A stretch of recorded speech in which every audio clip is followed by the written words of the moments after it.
Hey everyone, it's Brandon from top10gamer.com, and today we're going to look at a $500 and a $600 build in the best time of the year to buy computers. You know, they say it's the most wonderful time of the year. It absolutely is. There's tons of Black Friday deals, new egg deals, all these kind of lightning deals that you see across the web. You know, last year I priced out a $1,000 PC in December, and by January it was literally $200 more. So you know what? If you're gonna build a computer, make up your mind, do it now, because you'll regret it later if you don't. So here's a look at our $500, $600 build. Starting with the $500 build, it's going to be an AMD build, and we're going to focus on the FX8320, an 8-core CPU that quite frankly performs as well as the FX8350 when overclocked, will not bottleneck you for the most part, and has great overall performance. And in terms of pricing, only costs about $140. Now, during this month last year, I was able to find this processor for under $130. I think in the $119.99 range. So if you guys can find that, you've got a processor that will not bottleneck you in most games in 1080p and do a pretty good job overall. Now, there would be an argument, counter argument to say, hey, you should go maybe for the i3 4130 here, go for an Intel processor here, you're gonna get better single threaded performance, and it's going to perform better in certain games, and then you'll be ready to upgrade to something like the i5 4690K in the future.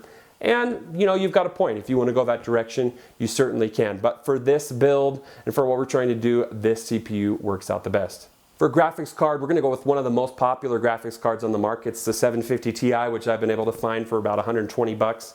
Another similar one in the $100 price range would be the R7 260X. The 750 Ti probably has about a 10% performance gain versus that other graphics card. There's also a lot of other good graphics cards in this price range, including the R9 270 for about $20 more and the R9 270X for about $30 more, but that puts us a little bit out of our budget. We'll talk about those in the $600 build. Here's a quick look at the rest of the parts for this build. You can always go to top10gamer.com to see the exact part that I'm using and check that out there. I always put additional research in there and additional thoughts in terms of what else you might want with this build. You know, when I list a certain case like the Source NZXT 210, you're going to want to look at other good cases in that price range, like the Cooler Master Elite 430. If you can get the Corsair Carbide 230 or 200R, sorry, then that's another good option in that price range. You know what? During these 2 months, just make sure each day you're updating, you're looking, seeing what's on rebate, what's on deal.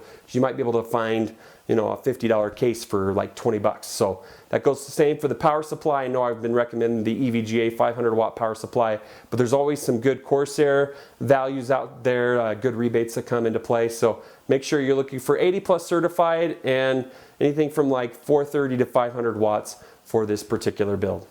Okay, for our $600 build, it's going to feature the Haswell Refresh i5 4690, which is done as well in 1080p as like the i7 4770K on a lot of games. It's not going to bottleneck you pretty much at all in 1080p, that's what I'm saying. So I was able to find it for around 189 bucks.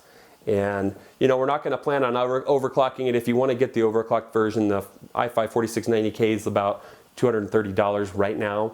But in terms of the motherboard that we're going to purchase with our $600 build, it just doesn't make a lot of sense, and it's not even necessary for this build in terms of raising our overall FPS. So that money seems better served putting it towards our graphics card, the R9 270X, which is really just a beast at around $150. Here's a look at the rest of the parts for that build. Again, I have them listed on the website, and again, you're going to want to shop around a little bit this month to make sure you're getting the best overall deal.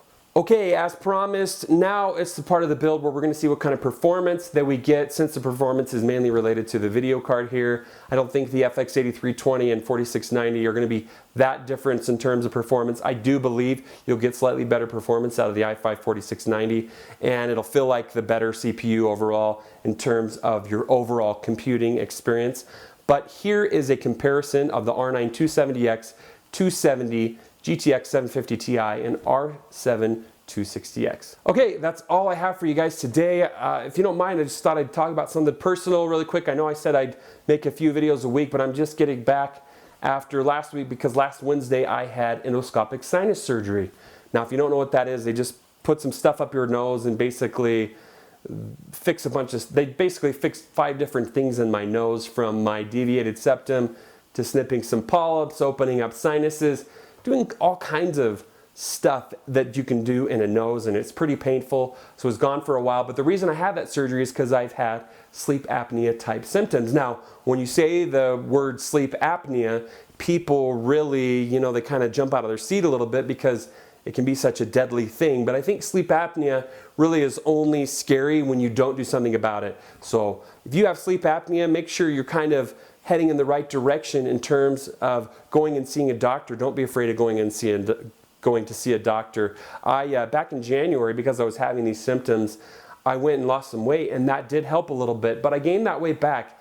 And part of the reason I gained that weight back is because I'd go to bed at like 10:30, I'd wake up at like 7, and it felt like I only had like 6 hours of sleep or 5 hours. And then it gets really hard to go into the gym because you're constantly tired after this happens day after day after day. It's just kind of this vicious cycle. So anyway, if you guys want me to talk more about sleep apnea, or you want to get into personal conversation with me, we can do that on facebook.com/top10gamer or in the comment section below. But suffice it to say, and maybe we'll do a video in the future just to talk about the different symptoms and what to look for if you guys are interested in that.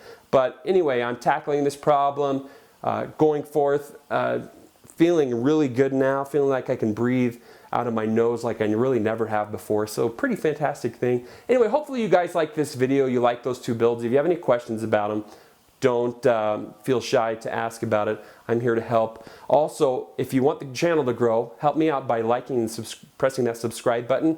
The bigger this channel is, the more manufacturers contact me, the more stuff I get, and hopefully the more stuff I get away. I have a ton of creative Sound Blaster stuff to review in the next week. I'm going to put you guys in front of, and maybe give some of it away. You know, it's not my goal in life to have all this tonnage, you know, have all these things all over this office, although that's pretty nice. But I'd like to share the wealth with you guys in the future. Let me know if that's something you'd be interested in. Again, like and subscribe. That's all I've got, and we'll see you next time.